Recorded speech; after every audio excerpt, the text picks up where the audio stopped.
Welcome, everyone. My name is Stephanie Ivick. I'm the Content Marketing Manager here at eLearning Brothers. Today, we have a really exciting session on filming virtual reality content with some special guests. But first, I'll go over a few housekeeping items. This session is being recorded. We'll email a copy of the recording to everyone who registered, so you can keep an eye out for that in your inbox. Closed captions are enabled for this webinar.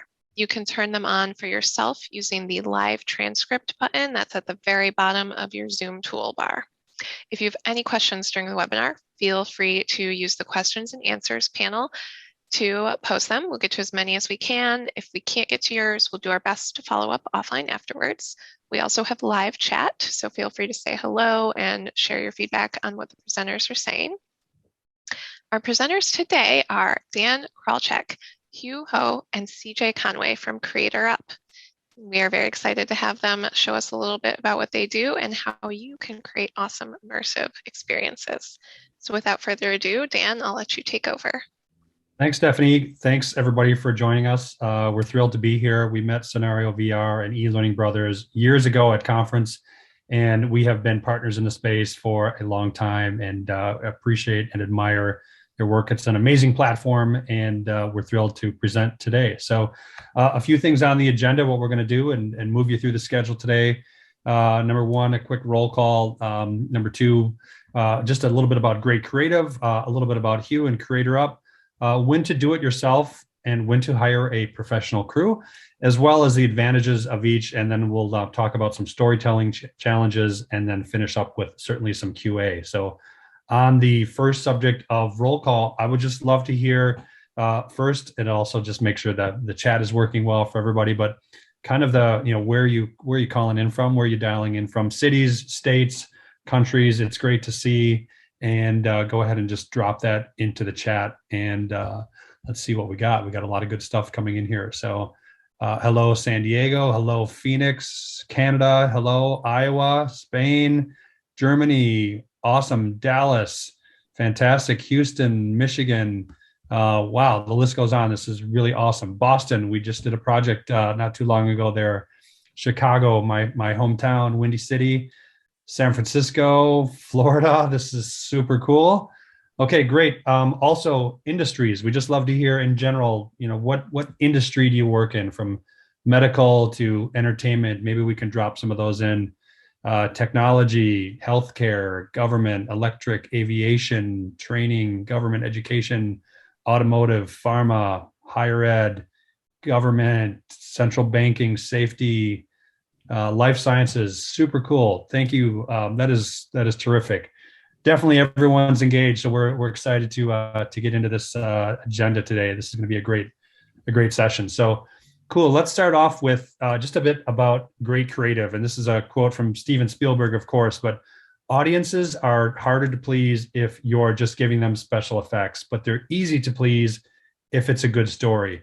I love that, because over the course 2 years, look, everybody has tripled their intake of video on the phone, on Netflix, and everything, on Zoom calls just like this, because of what's happened. But remember, good storytelling still matters, and harder to please is real. New gadgets, new ways, new technology is one thing, but you have to remember the narrative, which is something that we do and we're proud of. So let's talk about who CreatorUp is in general. CreatorUp, we're based in California. We're a multiple Telly Award winning agency with over 7,000 people in our creative network. We've got a brand new marketplace and Create Track platform that makes it easy for you to be able to manage and task any projects.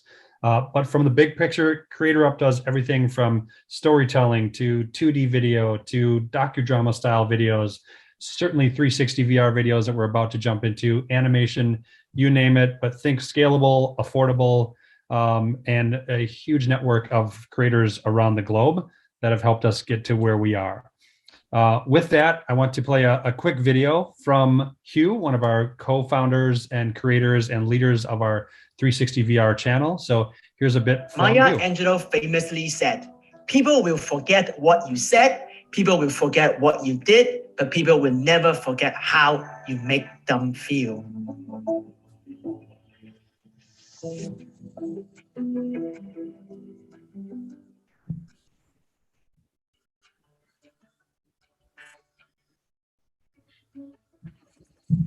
The ability to make your audience feel love or hate, joy or despair, fear or enjoyment had never been more at our fingertips than now with virtual reality 360 storytelling. If you have ever wondered how to make a film, documentary, or fictional piece using this new medium that creates an emotional impact, a feeling that they will never forget, then please come join me, as it is my mission to give you this power to touch, to inspire, and to create. In this 360 VR filmmaking masterclass, we will give you a framework to work from as a storyteller or filmmakers using your familiar language. No matter what your skill level is in immersive production, you can take away a wealth of knowledge from some of the world leading experts in the field. We will cover practical topics like fundraising, client communication, budgeting, scripting and storyboarding, directing, blogging, set and space design, camera and shooting, lighting, spatial audio, DIT, stitching, and editing, and even distribution in the entire VR filmmaking ecosystem. I hope this course will serve as your go-to guide on VR filmmaking. So you can go out there and create, no matter if you are a VR producer, director, camera operator, or VR enthusiast. Maya Angelou, famous. Awesome. So with that, I will introduce Hugh, who was on the call. That was a trailer teaser for our creator series and the lesson that we've got on VR CreatorUp, where you can learn directly from Hugh. The good news, you're already here, so you're kind of getting a great free lesson tutorial today. So Hugh is a media influencer, a YouTuber. He just recently passed 100,000 followers on YouTube. So congratulations, it's a huge milestone of a great industry following. He's worked on Olympics projects. He's worked for projects with Google, with Oculus, and over dozens and dozens of brands. So hello, Hugh. Hello, everybody.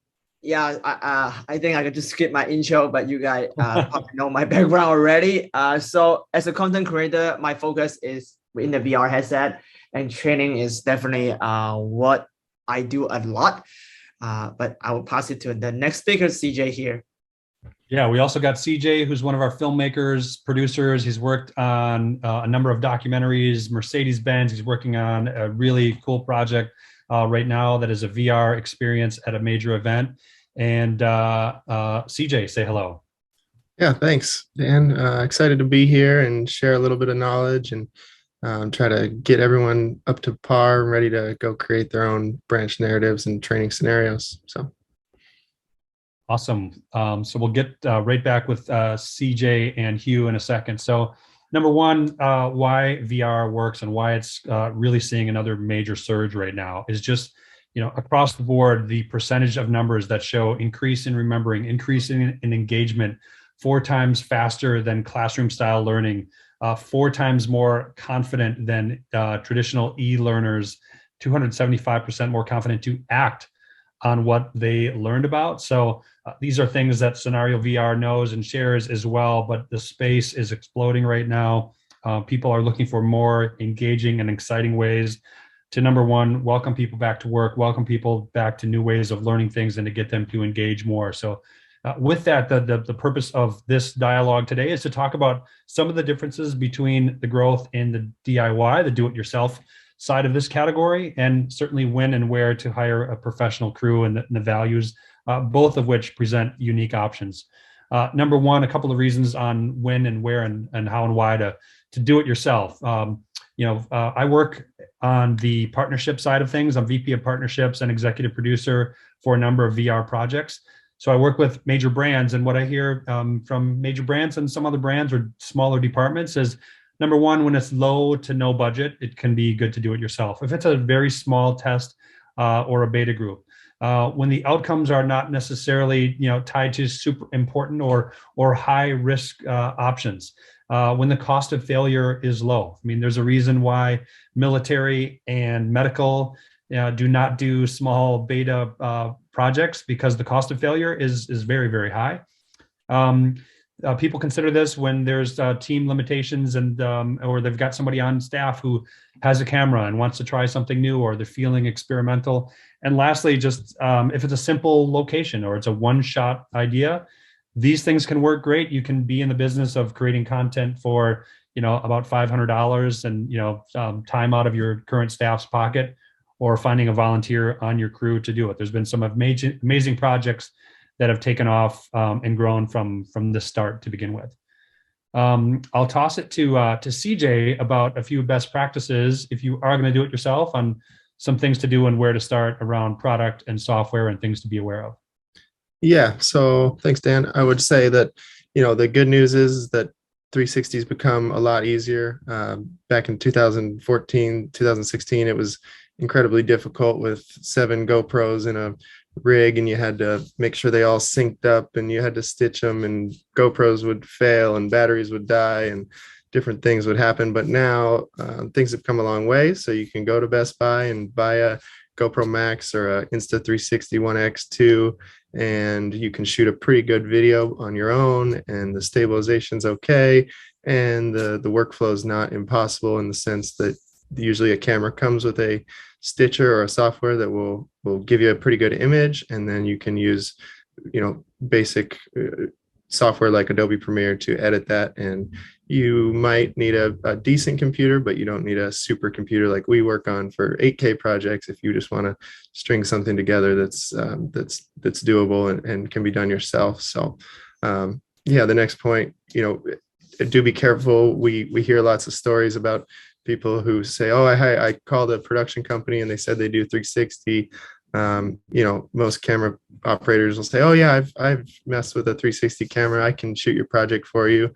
And you hire them and they go shoot something, and they, you produce the results, and it's not what you had in mind. And there's errors, and there's, things in the scene that shouldn't be there, or the video's, not enjoyable to watch because it's not stable, or the lighting's not good. So be careful when somebody says they do VR. Maybe look at their samples and make sure that they have actually done VR to a high level. So yeah, when to do it yourself. Great. That's a great point about the amount of business that we pick up from people who have clients who have hired somebody who said that they're capable, and then they call us and say, can you guys fix this? Hugh, did you want to add to that? Yeah, let's go back to the earlier slide. I want to give more value for the viewer here. So in my opinion, so 360 video for education is the fast growing industry. You guys know that already. Just based on my channel, I wrote 100K in the last 3 years. It's a pretty fast growing. People want the knowledge. So the thing about DIY is I actually recommend everybody start with DIY, because as DJ pointed out, that you will not know what make a good VR video or 360 video unless you do it yourself. So I would highly recommend that there's so many good resources out there already that you should try DIY first. I have a YouTube channel that a lot of tutorials that you can learn like half the process. DIY with consumer camera can do a good enough product. But then you realize that like some of the people you hire out there probably is the same level as you, even they claim they're professional. But now you have the knowledge, you can move on to the next step to really see that what will generate the best return on your investment, both your time and your money. So then you can go to the next slide. Yeah. So a few reasons, and some of the times we hear, of course, why we get the call on reasons when to hire a professional crew. Number one, let alone you got a larger budget. The key impact audience is larger, and or it's a more important message. When that outcome is really closely tied to return on investment, the cost of failure or cost of risk is higher, of course. Diversifying or focusing your team on the current strengths. And what I mean by that is a lot of times people will take folks off of marketing or promotions or logistics and say, congratulations, you're in charge of working on this VR project. And although they're capable, or somebody has a camera and has done some of this already, you're taking them off their full-time day job that has other significant responsibilities and priorities, and you may see a dip on their typical full-time job while they get excited about this. It's still important to have people involved in the project, which we definitely do, but it's important to take that into consideration. Also, when you need proven results on something, like maybe you've already done your beta, your internal test, and now you're looking for increased results on employee performance, employee morale, increased sales, safety training, things that you need to tie back to a project and say, we invested X into this project and we were looking for this outcome.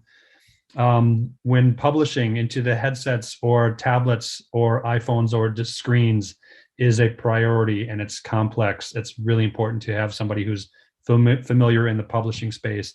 And also when you're considering the stereoscopic effect versus standard. So a lot of things to consider there, and a lot of reasons to hire a professional. And adding on top of that, I would say things that come with the next level of bringing in a professional. So Hugh.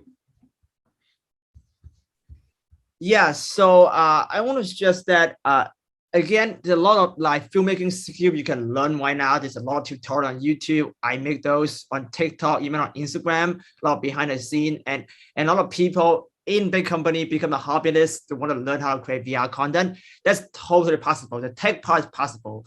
But one thing that I want to stress that the client should focus is the emotional aspect of training. Because the reason why you don't want to use a game engine, you want to use like cinematic video for training is because the emotional level, the connection. And that's why if you want to search for agency, look for one that know how to tell a great story, not just tech. That's what our strength is. And that's how we approach.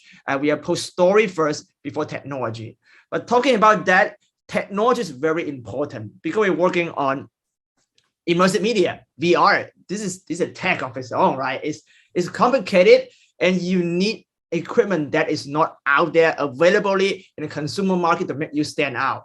And to big major client or even to your big internal team, you only have one chance to get people put this thing on. So you better make it look good so they will come back and do your training within this thing. And honestly, this thing is not comfortable to wear, at least right now. So that's why you don't consider like hiring a team that have like professional camera, like this is Canon R5C just released, literally actually not even released yet. But it's a very specialty camera that regular 2D production agency would not get because it's not a regular camera. But in VR, it's really like necessary because you capture depth, capture stereoscopic. That's really make people like feel they're there. And your idea to make VR training effective. We did a lot of research on here, right? We run a lot of like eye tracking and all of that tracking to find out like what make the training take, what make the story stick is when the technology make you feel like you are actually there. It's not fancy tech, like not animation, not like take you out the story, but actually make you feel like there. Having stereoscopic, having 3D, which is how our world look like. Our world's not in a flat 2D screen. So you can do mono for 2D video, but in VR, you should at least consider like hit the next level to make people feel like they are there. I think I'm going to come to the next slide here. Then you want me to go over all the buzzword? Yeah, this was to, if you want to talk about some of the most common buzzwords and things that, you know, help define the difference between amateurs and professionals. Yeah, so actually, this is one of the biggest slide or takeaway for you guys. Like if you guys looking for doing internally from your step, the DIY, or hiring an outside agent, how to know the people you hire, the people you put it at work know what they're doing. Ask them two things. Do you know what is the difference between stereoscopic and monoscopic and stereoscopic? Basically, flat and 3D. So most VR nowadays, good VR should be in 3D because we see 3D in our real eye. When you put a headset on, you're not watching a Hollywood big screen video. You are actually there. You should actually make your viewer feel like that you're out of the frame. 3D does that. And again, don't take my word for it. Try, you can go on your Oculus headset, go on Oculus TV, looking for 3D video and mono video, and you will see a difference yourself. And another really big thing is audio. A lot of even people DIY to shoot their video. I see a lot of company actually hire just to do audio. And but Sony audio is a very niche field because in real world, we hear sound source. We know where the audio come from, how far they are. especially for training. If you're training into like machine heavy environment, the machine is grinding, like people are talking, your boss is right there, like all different sound source have a different character to help you to learn subconsciously. And now this is actually really hard and require equipment that is also very expensive. So on ambisonic world, there's a two type. There's a first order ambisonic, and Facebook Oculus push like 8 order ambisonic, which more look like what the real world will sound like. So a good ambisonic basically make you look like you are actually there. You're not in a headset anymore.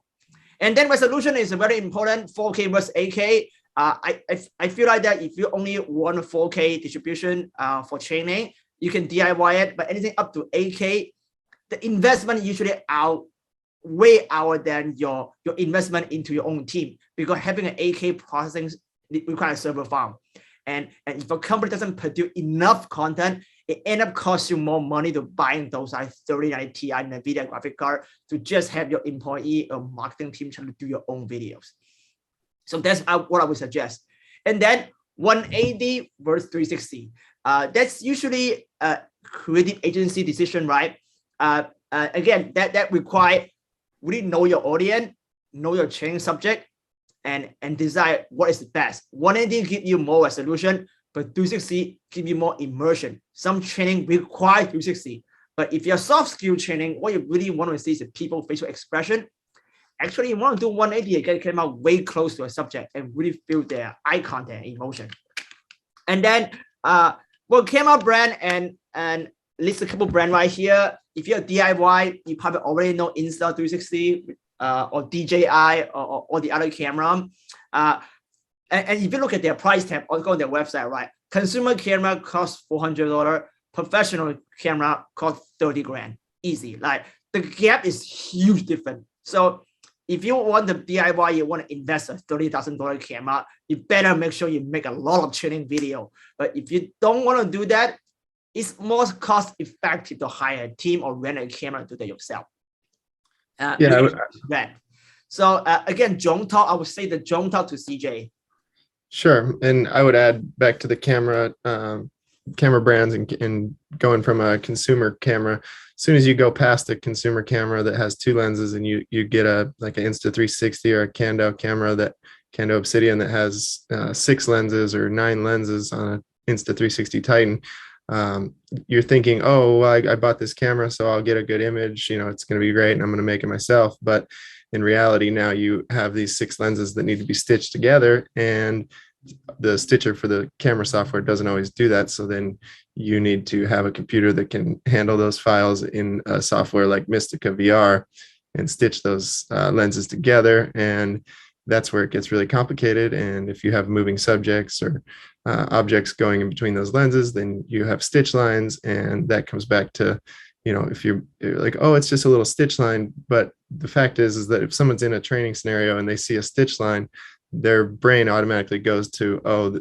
what's going on with this image? There's a line through the video, and they're no longer thinking about your content or your story or the safety training or the medical scenario that they're in. Their brain is going somewhere else. So as soon as you go into pro cameras, you need to think about pro post-production workflow. So, and I guess that leads right into drones. And I got my drone sitting behind me here, which is an Inspire 2, which has a professional setup for carrying 360 cameras.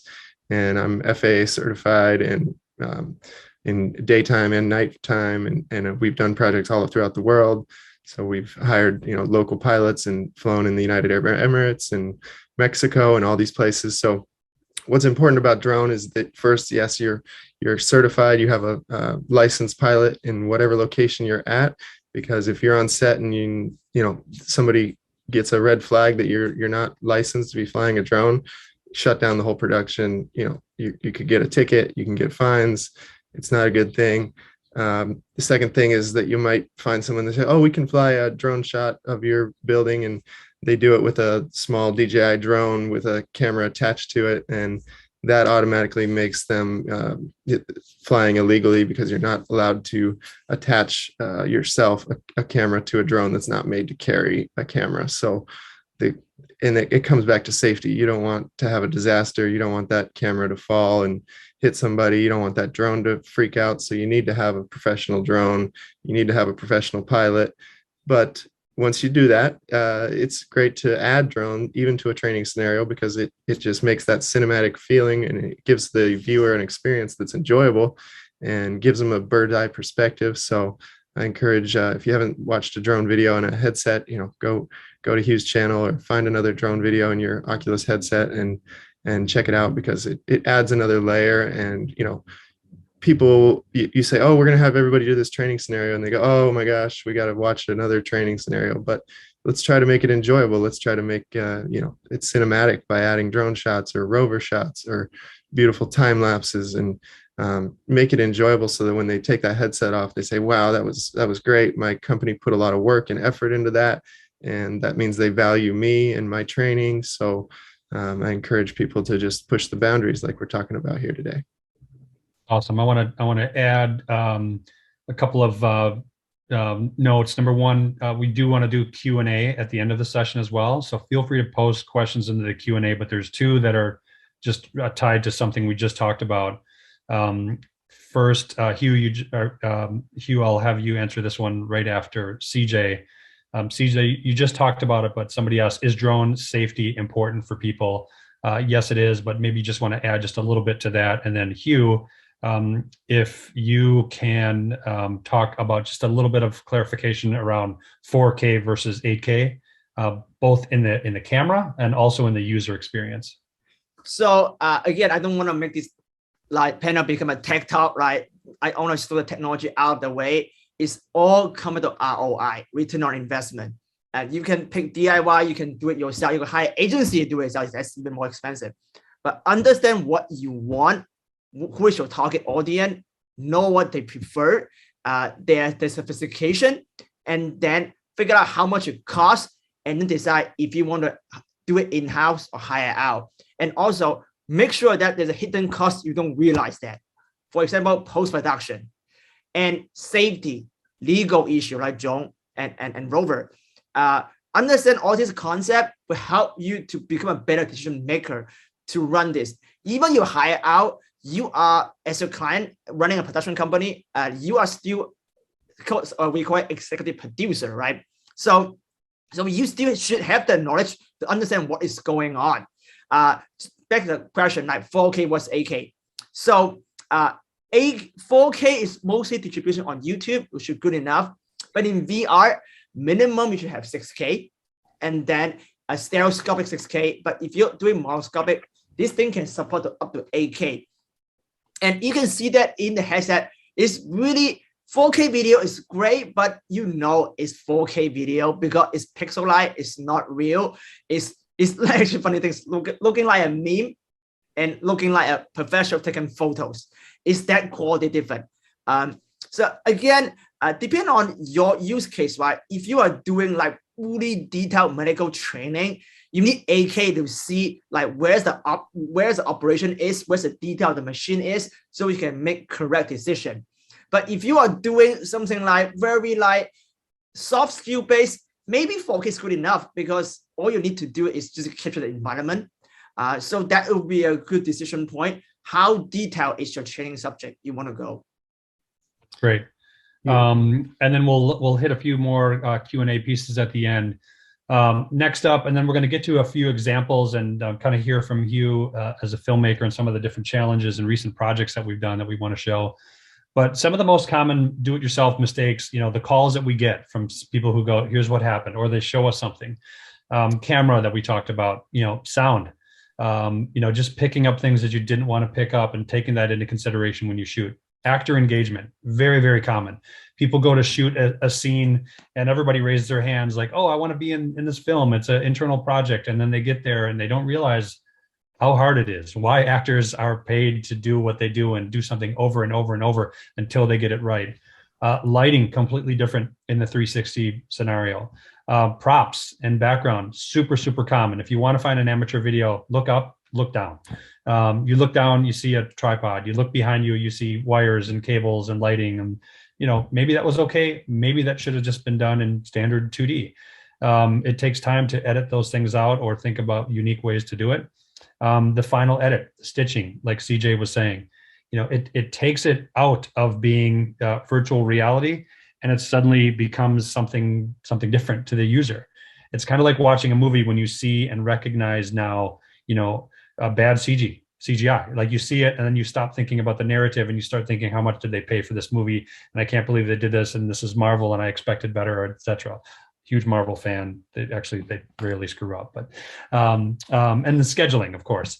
So when it's urgent, we get a lot of calls from people that it's just too darn late, and suddenly what they thought they can do internally for a June event or for classes that are coming out or for this new training initiative that is supposed to launch on this date, that is a common mistake. People think they can get it done in X window time frame and suddenly realize they can't. So be mindful and think about these things.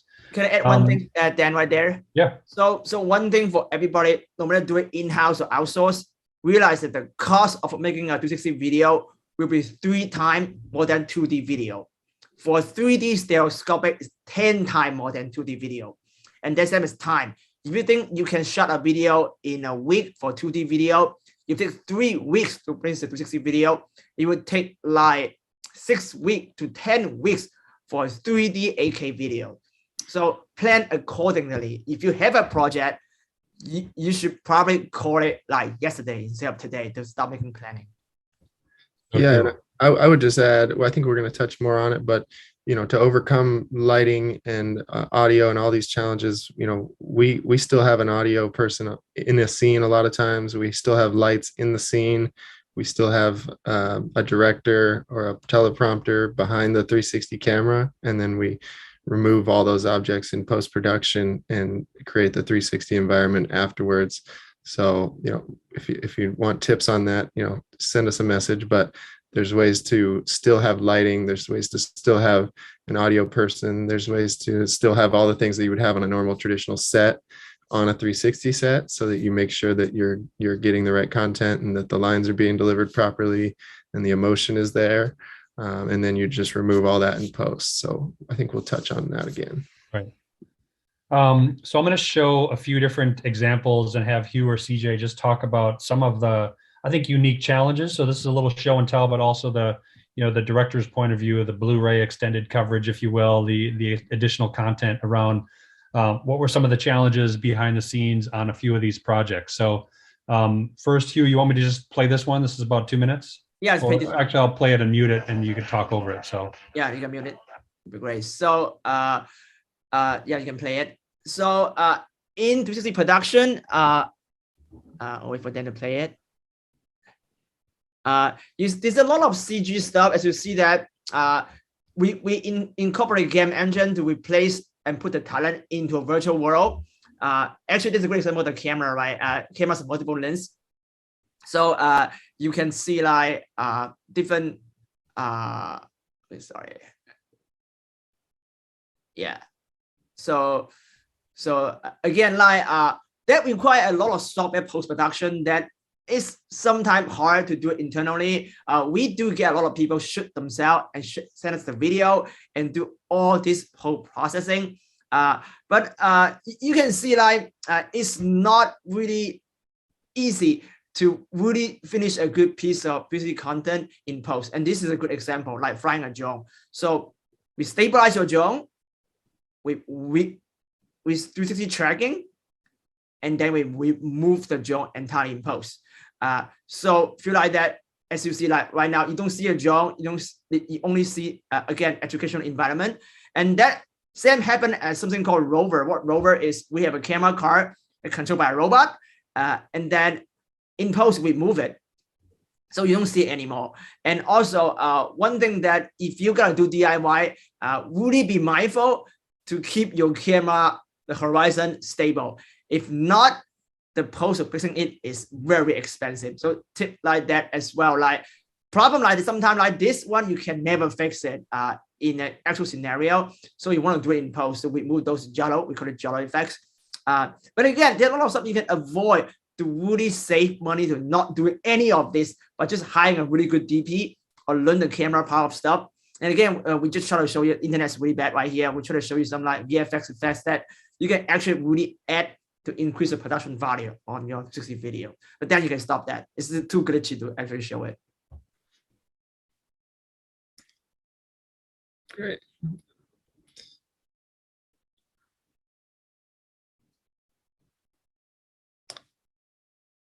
Yeah, so that is actually you also that's a Special Olympic project. So this is a really big scale project sponsored by Samsung VR and Special Olympic and in Abu Dhabi. I don't think I can tell you the number, the budget of the project, but this involved like 10 countries, 20 cities, travel around to create a program, a kind of an educational program to show people what is really Special Olympic look like and what they do to really like celebrate this international event. And again, this is a very technical challenge project because it involves traveling. And another thing about like if you're an international company, you want to shoot in different location. One thing you don't realize is something called carnet. Like you can't just ship your US crew to Abu Dhabi and expect them to be there and all the camera gear will be there, because in that country they have own custom. They will stop you, say, hey, what is this VR camera? Is that like legal to you bring to the country? And they will text you. So there are a lot of like hidden production technique that sometimes that your internal team can't really do if it's involved international travel. So this is the time. I think this is a good feature to point out. A lot of people struggle with how to present and explain something and do a blended mix. And we've done this very common on projects where you've got an actor speaking about something, but we're transposing the creative in the virtual space. So you've got a mixed media effect here. Can you talk about that? Yeah, so you can actually do it in post as well to put that into an interactive element. But we do that a lot to have a 2D. So the 360 production we always have a 2D behind the scene videographer, but he's not behind the scene. He actually captured close up 2D stuff of the environment.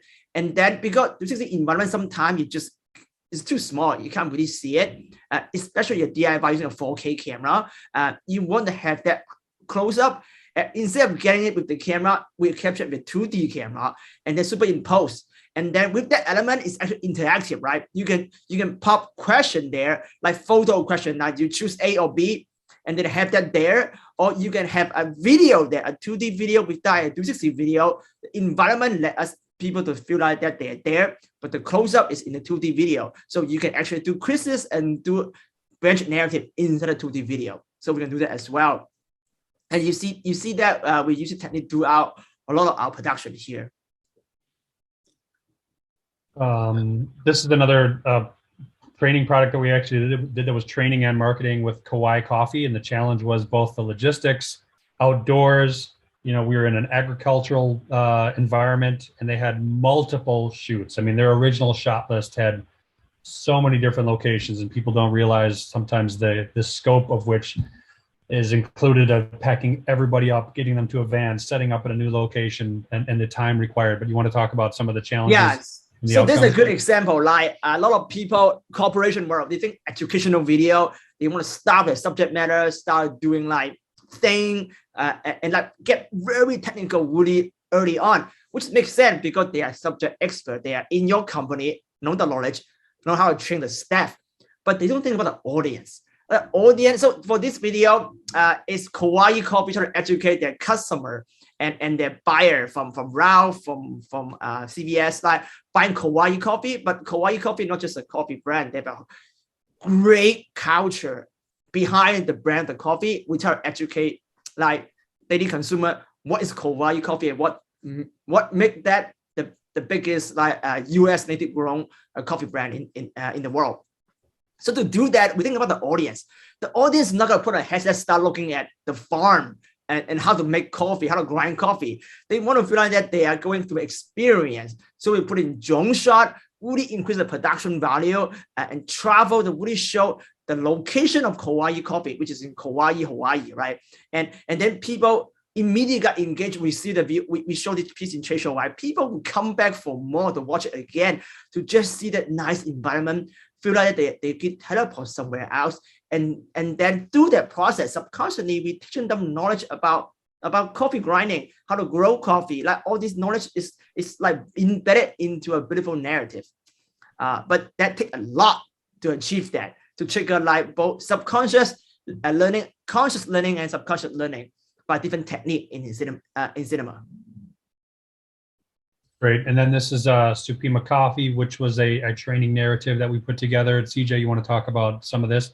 I like this because everybody's got a warehouse, everybody's got a corporate location, and this is a good opportunity to creatively get somebody onto the floor.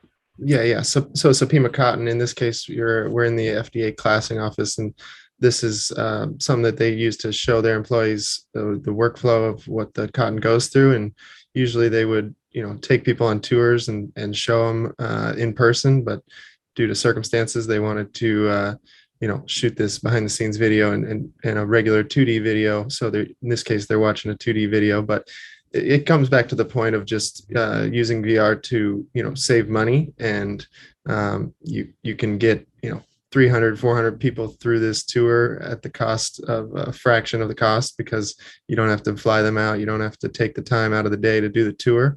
So that it comes back to training and taking people places that are hard to get to or dangerous, or, using VR as a transport tool to take people places that they can't normally go, or put them in situations that are dangerous.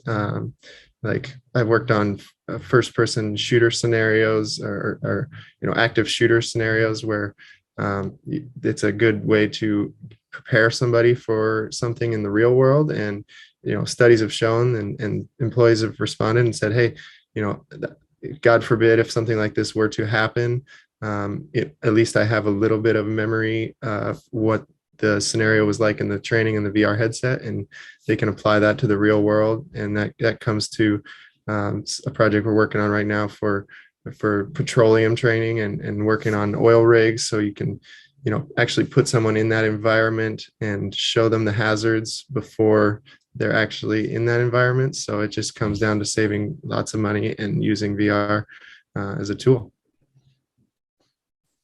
Great. I don't know that we'll show these, all of these, because they're on YouTube and they're readily available. And by the way, most of these examples are on the CreatorUp YouTube page or Hugh's page.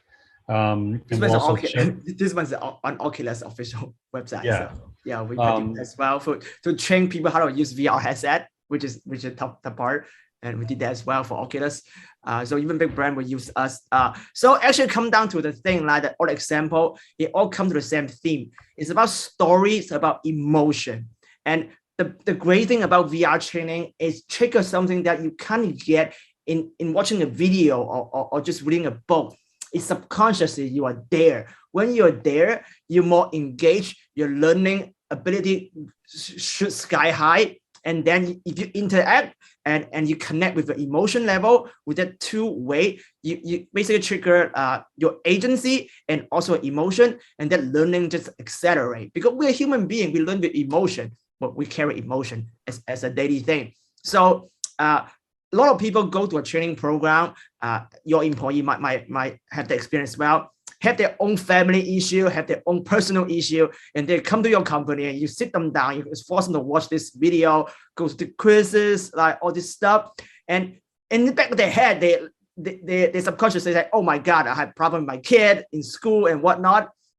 The goal of VR training is get them to forget about what worried them at that moment, teleport them into an environment then they believe they're actually there, and they can escape their reality and focus on a task on hand and really learn it in the limited time they have.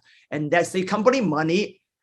Your employee will be really appreciate that to take them out of their worry. And at the same time, that really like put the ROI in a really like impactful level through storytelling, through emotion, and then require a lot of different technical skill to get you there. You can certainly get there DIY yourself, but you can also hire somebody else to do it. That's a great point. There's something I say at our conferences when I take the headsets off of people and we say, welcome back. I've seen the scenario team and John do that with others. Literally, people feel like, yeah, they just came back to reality. And the point of making good narrative, making good stories, nailing the production is to keep the reality in virtual reality, right? If it's not real, it's not worth it. If it doesn't feel real, it's an experiment. And although we encourage good experiment, we also are thrilled to work with new clients and help them tackle their challenges.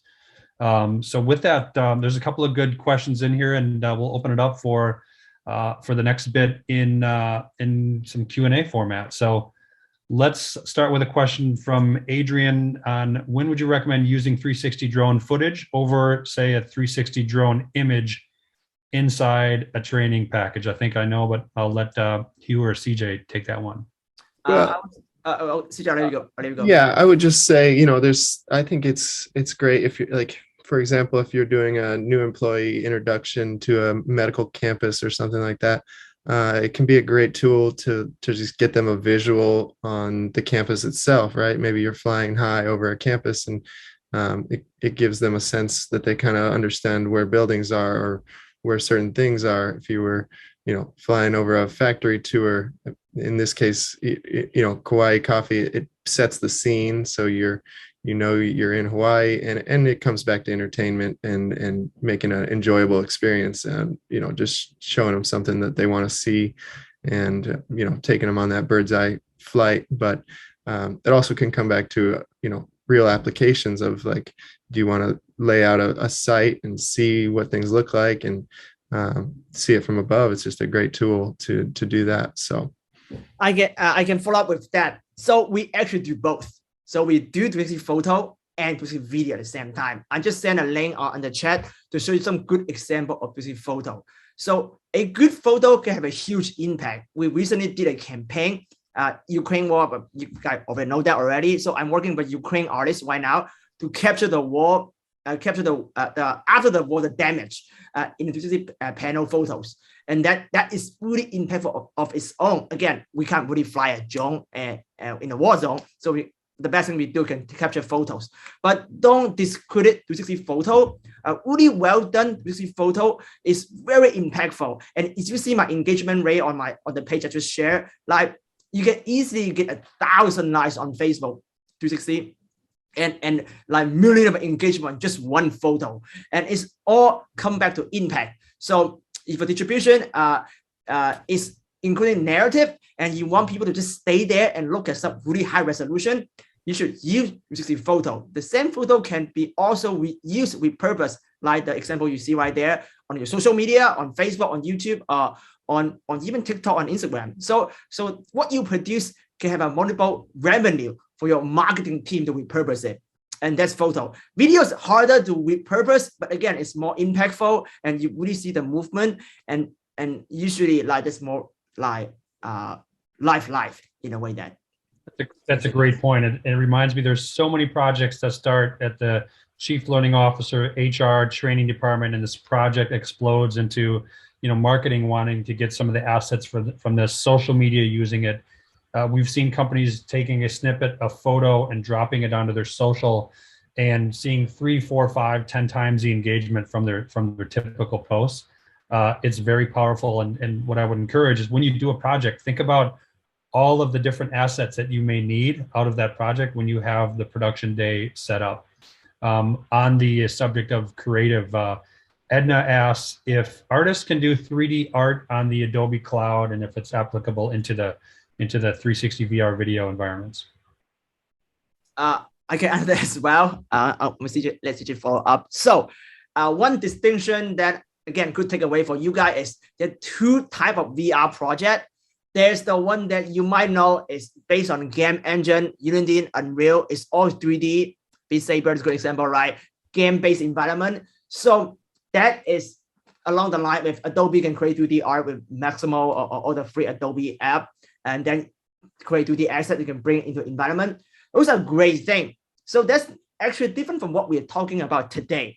We capture the world as real as it is in the metaverse. So the different approach. For really technical stuff, 3D model render is good. But if for learning though, if you want to trigger people's subconscious learning, we find that over and over again, real high resolution footage without any CG environment is better, because in the real world, you don't see CG stuff. I mean, you can have AR overlay, but in the real world, you don't see a flying polygon in your face. I mean, you see real human being talking and teaching you stuff. And that's what we're trying to recreate with a high-end cinema camera. So that's all the way back to narrative from the agency point of view. Like, really plan your story. What is your goal to really like help your viewer to learn? If you want to try to make your viewer feel like you are there to learn, and somehow you just throw it in some CG environment randomly, they take them out of the believable environment and actually make them like subconsciously, like, refuse to learn. They might think that, oh, it's a cool CG environment, great, some game engine can play Saber. Remind me of the game I just played last night in Oculus headset. But in ROI wise, that's not what you want, because you want people to actually learn, not distract them, but focus them. So again, definitely use 2D element, like as you see example right there, we actually use that. But think about your end goal and use it tastefully, but not overly use it because you are in a game engine environment. Yeah, I would just add that, we can, there's capability to add 3D objects within a 360 video. So if you just had a normal video, 360 video, and then you wanted to add 3D objects that are created, digitally, those can be placed in a training video to, the viewer might need to click on something or press a button or move an object or place a motor in a car or open a door on a plane for an aviation training. So you can use, CGI objects, but yeah, I would agree that it's best to keep the viewer in a real environment versus a CGI environment. Next question, I might cue in Scenario or eLearning to jump in and answer, because it's really about the publishing side of things, which we can, we try to be publisher agnostic, although we are a consultant when it comes to getting the headsets into classrooms. So Mike asked, what do we think is the best exhibit and or classroom delivery platform setup today, assuming Quest or Pico devices, trying to avoid user error and or getting lost in the home menu? Asking about VR Sync, Showtime, others, Scenario, etc. So certainly I think Scenario is your number one default go-to consultation on that. But Stephanie, do you want to jump in on that one? Yeah. I will say, yes, we definitely support pretty much all of the VR headsets. You can publish to any of them from Scenario VR, but I know that a lot of our clients really like the Pico devices for training delivery. So they find those to be user-friendly and have good like tracking and analytics and are easy to use for their employees. I can follow up with that.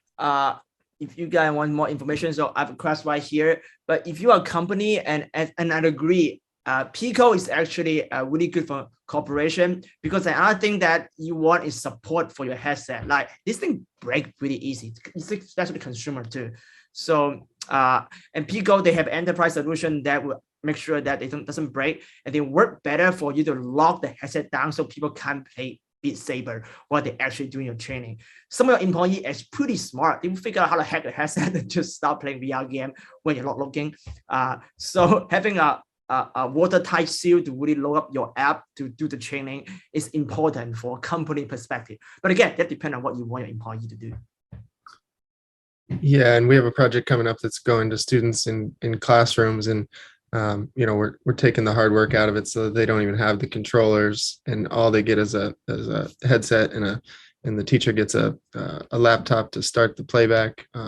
So that takes the hard work out of it. And we provide all the headsets in a Pelican case, and we manage the content and take the hard work out of it, because it can be frustrating to try to set up all the headsets and make sure they're charged or buy all the chargers and do all that. So that's probably when it's good to hire a professional, is to have somebody that can manage the headsets for you and make sure that they're going from school to school or training location 1 to training location 2.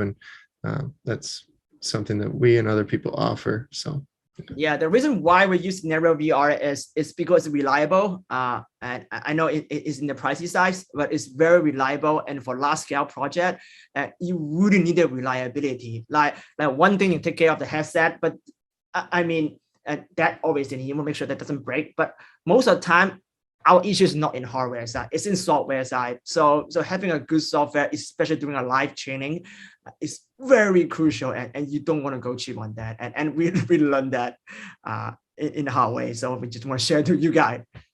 But that's mostly on client side. Mike had asked about can or cannot use it at your university. I think that's a good point. That was a big topic at ASU GSV, the conference we were just at, and everybody was talking about the ability to use different devices and how to beta test and get it into the classroom. So I think it's a custom conversation by university, and and be it private and or public. Let's see what else. I'm just curious from the group before we wrap things up. Maybe just some buzzwords on what, if anything, is getting in your company's way of doing projects in VR. Is it budget? Is it staffing? Is it messaging? Maybe just some general answers, if any. I'm just curious, like a straw poll, what people are seeing or hearing, and like any obstacles from your company doing VR in general. Budget and change management behavior. That's pretty common. I would recommend one really great task: get a headset for management. Put them into a headset. A lot of times people their last experience was a roller coaster. And I did VR and it was not good. Budget, yes, of course. Pandemic putting the brakes on headsets, cleaning, health concerns. Yep, that is an issue. There's some new updates with that and some ways to clean things. There's a product called CleanBox, which is an option. Still a heavy lift to deploy on a regular basis for large organizations. We've heard that. I've got the Insta361 headset, planning to do it. Yeah, another thing on the just doing it. There was another major point of sale company, and we said, just ask around. Somebody on your team already has a camera, and somehow through your internal channels, find out who that person is who's just who has a side hustle hobby of doing this. They will probably, figure out a way to do a short custom training video and then get that into a headset. Higher interest in VR, but through browsers and not headsets. Another very good point. It doesn't absolutely have to be in the headset. We like to say, best, better, and good. So best experience, filmed in amazing quality, is the headset. It's good on your laptop. It's good on your tablet. It works on your phone. Motion sickness, definitely, that is an issue that can be, I think, Hugh and CJ, that's a good one to address. Like, quality of production can help address that.